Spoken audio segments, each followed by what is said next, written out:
The country's national security advisor, Sung-lac, recently held talks with U.S. officials in Washington and said the two countries will start holding simultaneous discussions next year on implementing agreements reached at the summit between President Lee Jae-myung and Donald Trump in October.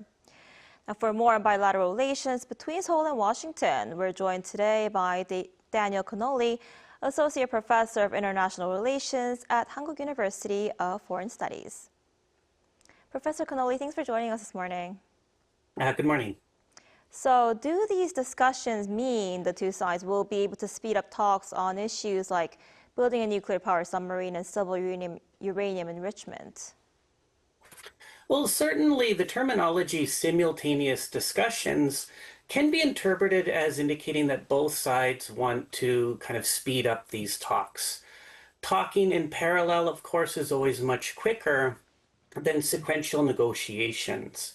But I do feel that the terminology simultaneous can also be a warning sign that there's maybe some key differences in how the two sides understand the issue. I think for the ROK especially, they tend to view this indigenous nuclear fuel cycle, nuclear submarines, spent fuel reprocessing, all as part of the same issue. And if you remember, President Lee's initial request was to basically build nuclear submarines as a part of this nuclear enrichment control over the fuel cycle. But for the US, they may want to break these proposals into different tracks. And that would mean they prioritize maybe South Korea's purchase of US nuclear technology for submarines, but they're less eager to facilitate South Korea's indigenous technological development. So in this case, maybe parallel discussions could be maybe a negative sign for South Korea's ambitions to have an indigenous nuclear fuel cycle.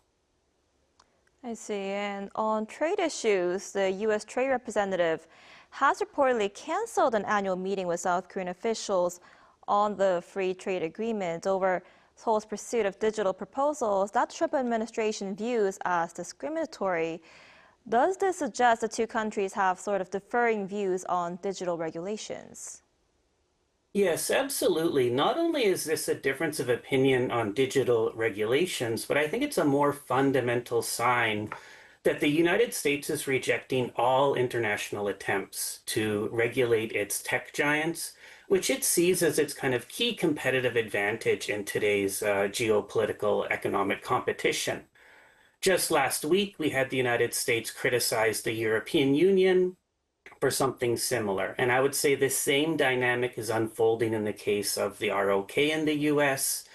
But in the case of Europe, it's about investigations and laws already enacted. In the case of South Korea, I think the United States is trying to preemptively prevent some upcoming laws, especially the Online Platform Monopoly Prohibition Act, which is a proposed law in South Korea.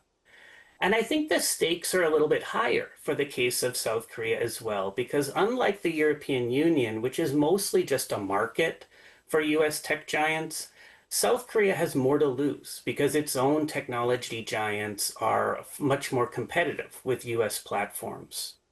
That might be why the United States is trying to preemptively prevent some of these South Korean monopoly laws from being passed. Right, and a foreign minister recently said the Korean government will work on holding another summit between President Lee and Trump next year. How do you expect the bilateral relations to develop in the coming year? Well, I could give the usual platitudes about a strong ROK-US alliance as a cornerstone of peace in East Asia, but it's also important to be very brutally honest that this is a very different era. This is a very different United States from past administrations. The recently published U.S. National Security Strategy is quite brutally honest, and I quote from it, "In everything we do, we are putting America first."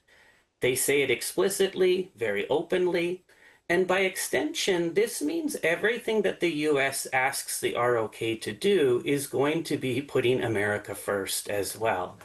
And this year, South Korea has essentially promised to invest hundreds of billions of dollars in the United States.